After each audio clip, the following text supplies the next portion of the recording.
الحمد لله رب العالمين والصلاة والسلام على رسوله الحليم وعلى آله وأصحابه أجمعين. در نسبت مذهب همین جان فدا باشید. مذهب از مذهب یگان وجه برادر عزیز دور نرید. انشاءالله این ترتیب درسته که این دلیل و حجته که در مذهب خود مانه، در مذهب خود مانه، در یگان بگیم اونهایی که مثال دعوا بکنن این تقاعد مذهب خود ما با خوبیش در چیه که مسئله که از آیت از حدیث های و در این مذهب تقوا و آداب در مد اول میسته، در مد اول میسته.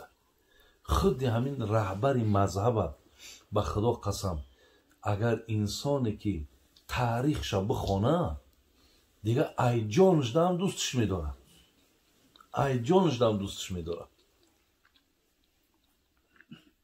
ما به همون بچه‌ها و به همون برادرایی که هستن مراجعت ما هم همینه که ساده نشید، بفهمی نکنیم. دلالت هر یک آدمی که ترا ای مذهب بخواه بیرون کنه تو بدون که این آدم در حق تو نیکی نمیخواه، این آدم دوستی تو نیست. بعد چی میگه؟ نه ما در مذهب حضرت محمد صلی الله علیه وسلم این گپ هبی ما در مذهب پیامبریم. در دوره پیامبر مذهب نبود کو در قبر مذهب میپرسند. انا همین ها برادرای عزیز، انا همین بگیم سخن ها برای چی من یارن نزاعی میگم، برای چی اینا اختلاف میاندازن؟ انا به همین سخن هاشون بچه‌های بی علمی ما را، بچه‌های ساده ما را بیراه میکنن، گمراه میکنن. انا همین لحاظ برادرای عزیز احتیاط کنید که وقتی میپرسن که در مذهب ابو حنیفه یا که در مذهب حضرت محمد صلی الله علیه و سلم، در مذهب ابو حنیفه میگوی. ابو حنیفه در مذهب حضرت محمد صلی الله علیه و سلم. آبروی ابو حنیفه از پیروی آیت حدیث است. تو با این سخنها تو نو آدمای ساده و آدمای بیفهم و اونها را میتونی گمراه کنی. لیکن اون نفرهایی که الحمدلله ابو حنیفه را میشناسند او را از روی پیروی آیت حدیث میشناسند.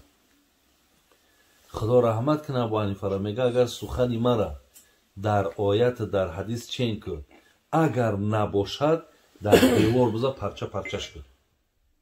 برای چی میگه ای گپا؟ برای همین برادرای عزیز و گرامی سخن ابو حنیفه همش آیت همش حدیثه. این است برادرای عزیز مذهب ما و شما. ابو حنیفه را شما میدونین که وقتی که میگه یک ظالم، یک آدمی که منبع درآمد شیرای حرام بود، وقتی میگه دید که دسترخوانش در دریا میگه تکید، تا زمانی که حضرت میگه خودش حیات بود دیگه ماهی نمیخورد. مبادایی که همین ماهی را من میخورم ای همین نانی ظالم خوردگی نباشه. این تقوا را بین.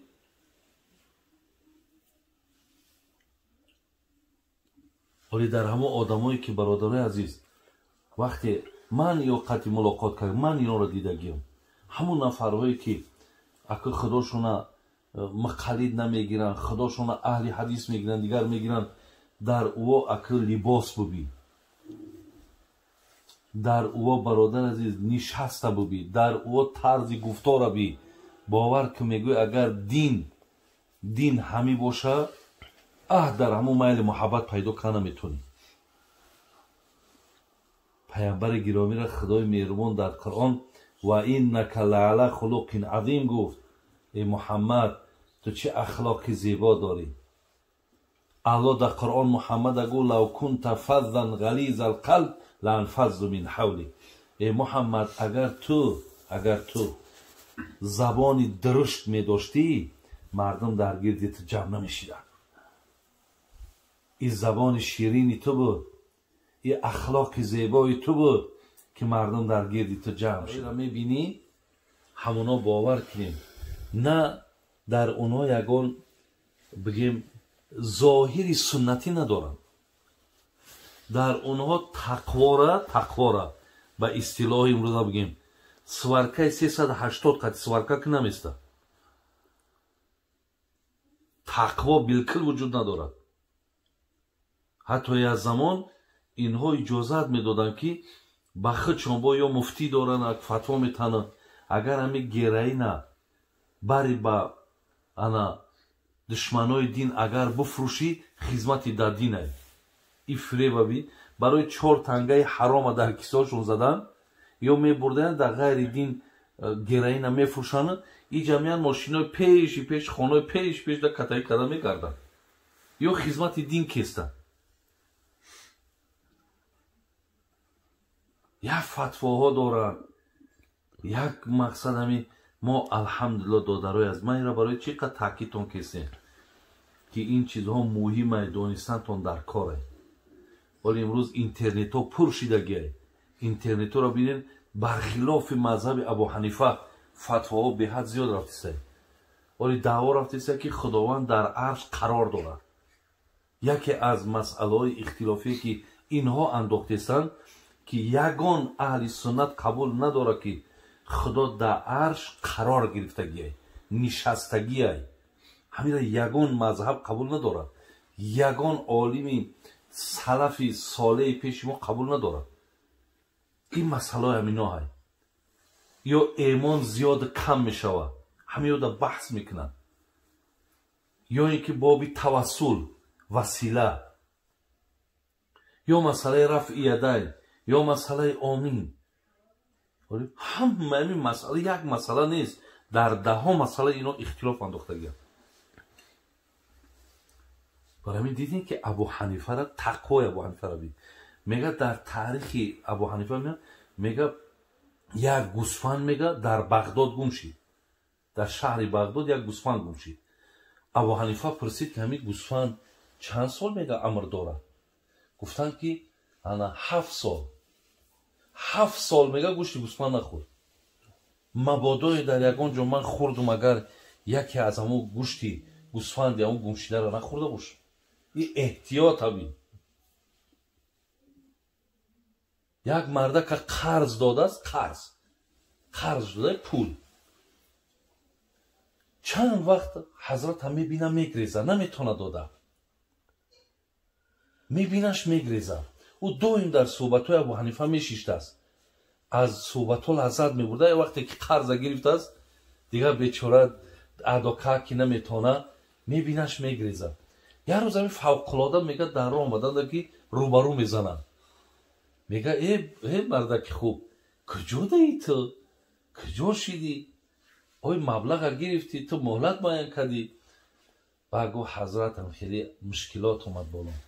натонистам пули шуморо дода. барои ҳамин чанд ҷойда ки ман шуморо медидам, дилам мекашид ки бирам суҳбата гӯш кунам. яке айбаст ки мақсад хиҷолат будам, ман мегрехтам айту. роҳода медидам мегрехтам.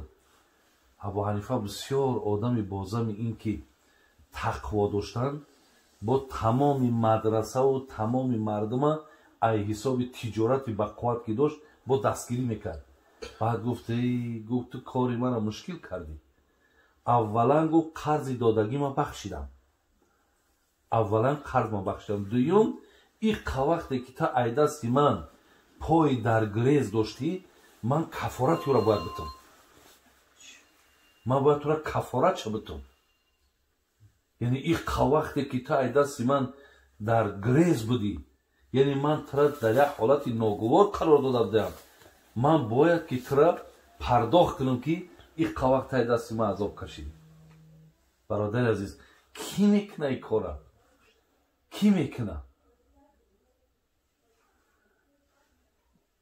ин тақвоҳои ҳазрати имом абу ҳанифа буд.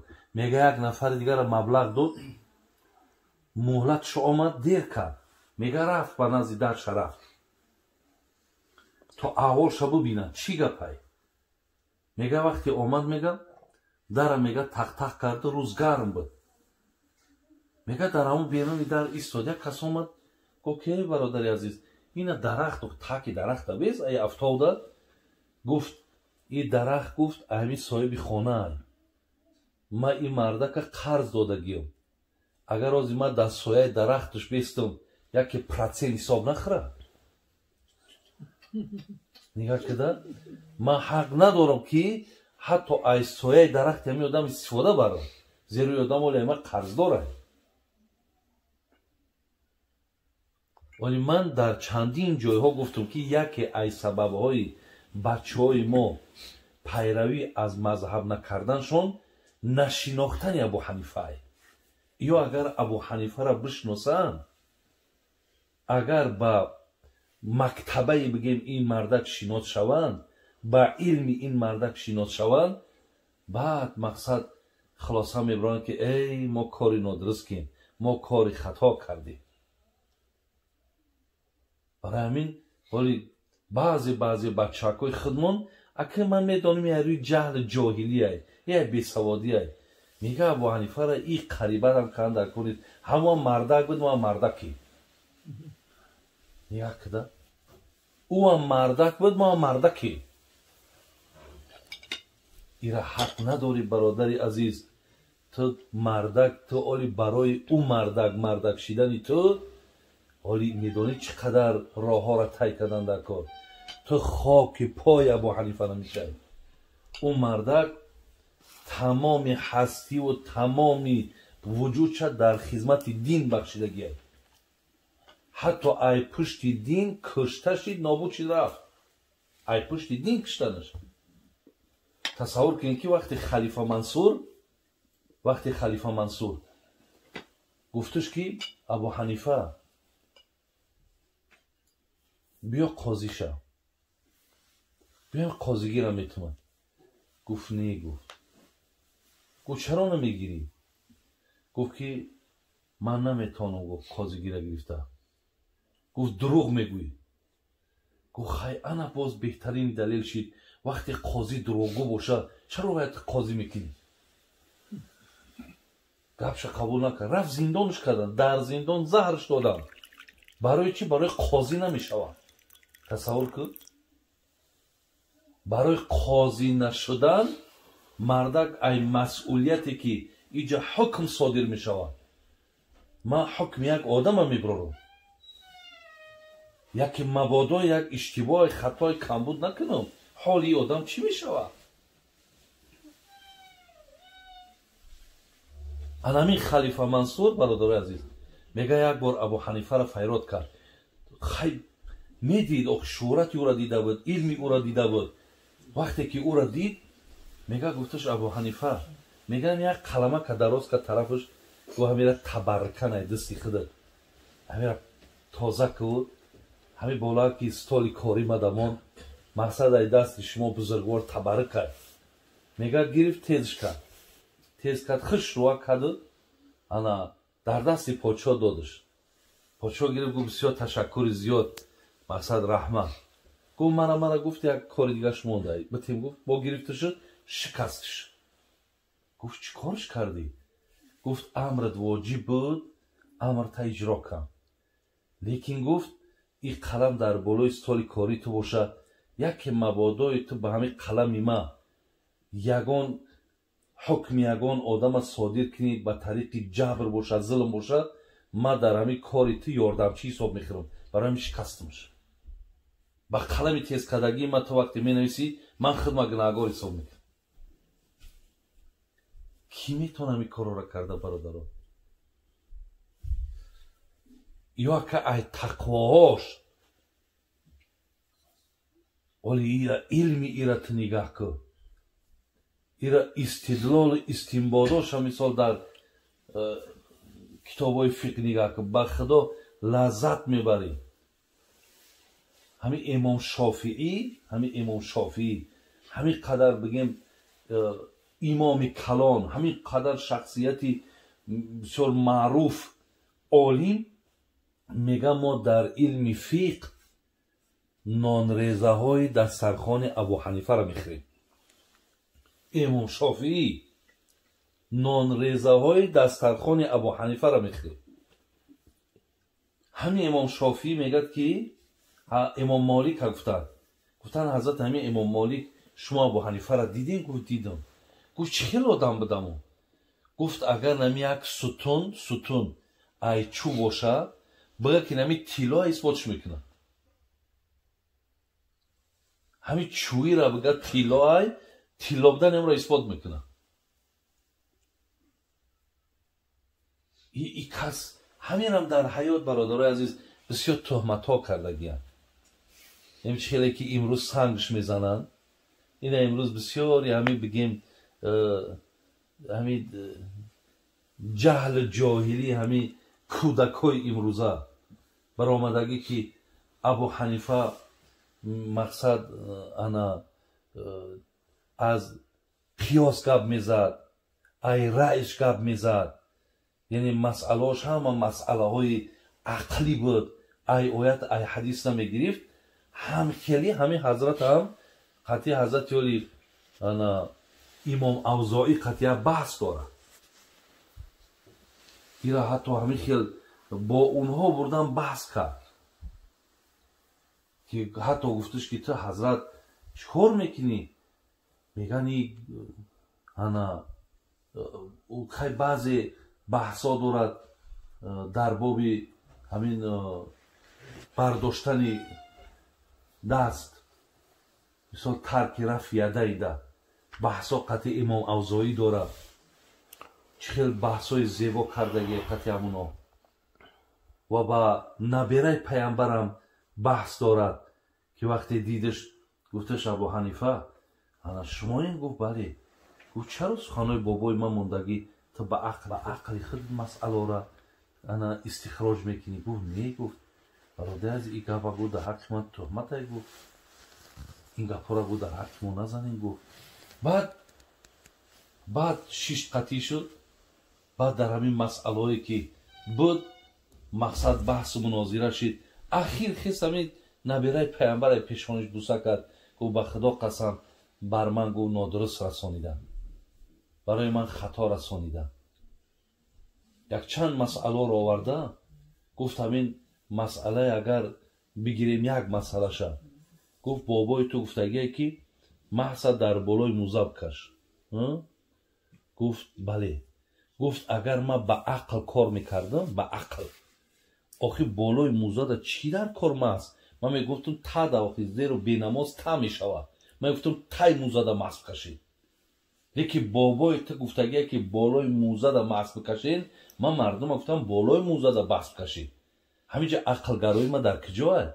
اگر من به عقل کار میکنم میکنم تای موزدم کش. زیرا همه وقت همون چیر که مثال بینمازی در تای موزد در بالای موزد چی کار میکنم؟ بعد گفت یک مسئله دیگر میگم. آیا گفت مسئله همین حکم پیشاب نجیستره یا آبی منی؟ بعد گفت که البته پیشاب حکمش نجیستره، یعنی آبی منی اگر از مردک جدا شود در لباسشان که بزنه خاک هم که شود، فقیه های ما میگن مثلا را تازهش میکنی نماز تا خوندن میگیری، اثرش هم که اونو بی نماز نمیکنه، لیکن پیشاب وقتی میزنه بی نماز میکنه. بعد گفت حکم کدامش مقصد بالاتره، کامش نجیستره؟ گفت پیشاب. گفت اگر من با عقل کار میکنم میگفتم کسی پیشاب میکنه غسل کنه، نیکی کسی اگر آبش میبرویه همون طهارت کنه میشوه. برای این آبها فرق میکنن. گفت آبی منی مقصد نجیس نیست، لیکن پیشاب ناپاکه. گفت بعد میگه جوش بلند شد و بوسش کرد. گفت بخشش که مثال در حق شما تهمت کردم ده. بعد همین امروزا هم بسیاره برآمدگی هر یک شیخایی که کار نداره همین حضرت سنگ میزنه. یک همین آدم درخت میوه داره سنگ میزنی، بی میوه را چی سنگ میزنی؟ این حضرت که میوه کی داره سنگش میزنه. ای روی حسد، ای روی بخل، ای روی بدبینی، ای روی عداوت، از روی جهل.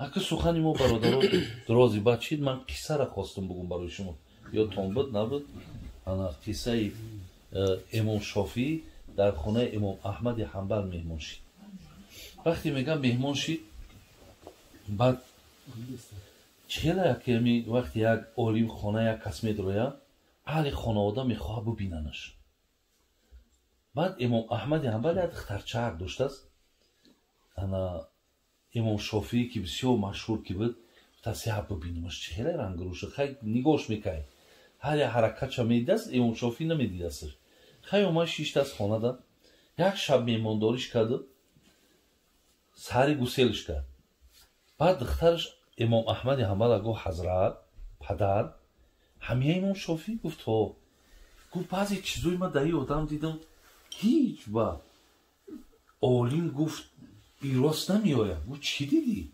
گفت یکم نگاه کم بسیار میخوره عالم باید گفت بسیار نخوره دیگه گفت چیزی که این آدم من دیدم انا گفت سحر گفت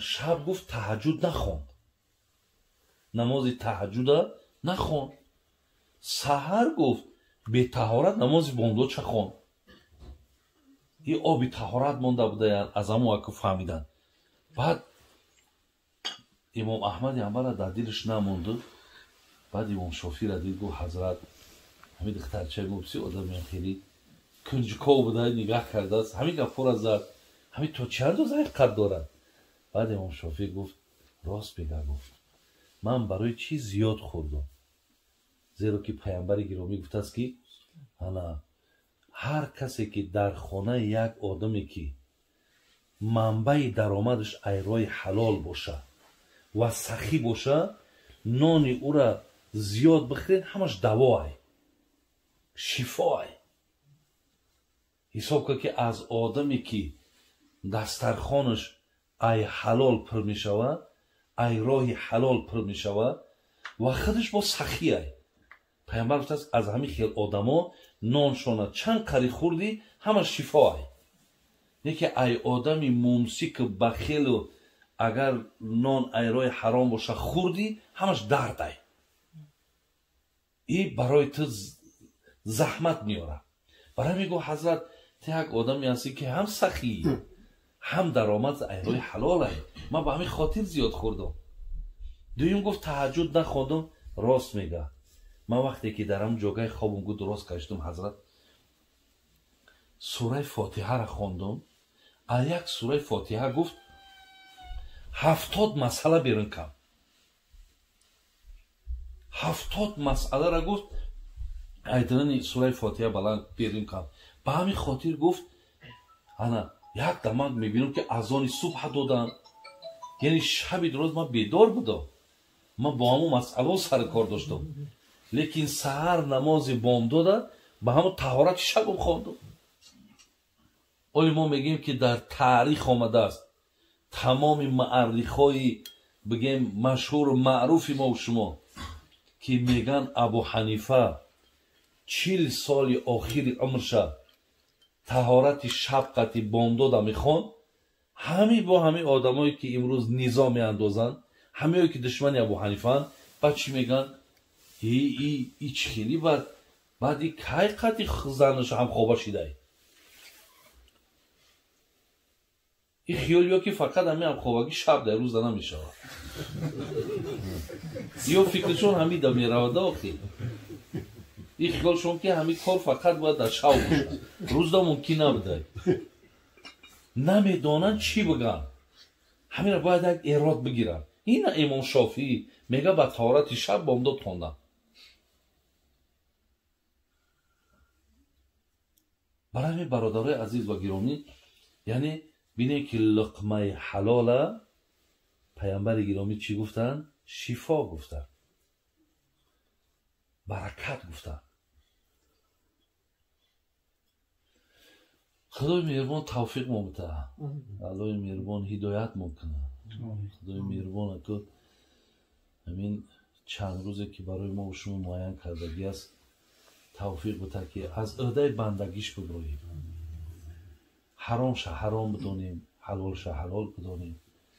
ва худо қасам, агар ҳамин программаеро ки худои меҳрубон барои мо гузоштааст, агар мо ба ҳамин риоя кунем, мо беҳтарини инсонҳо дар рӯи замин мешем. ин аллоҳи меҳрубон мисол мо шуморо ман мекунам, мега ба забон ғайбат накун, ба гӯш сухани беҳуда гӯш накун, ба дастат касеро озор натеҳ, бо ин по дар роҳи хато қадам назан, дар зеҳнат ҳеҷ вақт ниятҳои бад накун, ҳамсоята некӣ кун, падару модарта эҳтиром кун. бинда ҳаминҳоро як бор нигоҳ, агар мо дар ҳамин фармудҳо агар қоим бошем, чӣ қадар раи саодат, чӣ қадар раи хайр. яъне зиндагӣ аз бигем нигоҳи имонӣ қатъи, агар бо имон дар қалб имон аёд, бо ҳамун имон қатъи агар одам зиндагӣ кунад, зиндагиш бисёр зиндагӣ бо баракат аст, зиндагиш бисёр зиндагии хуб аст. дар паноҳи аллоҳи меҳрубон бошем. салому алайкум ва раҳматуллоҳи ва баракотуҳ.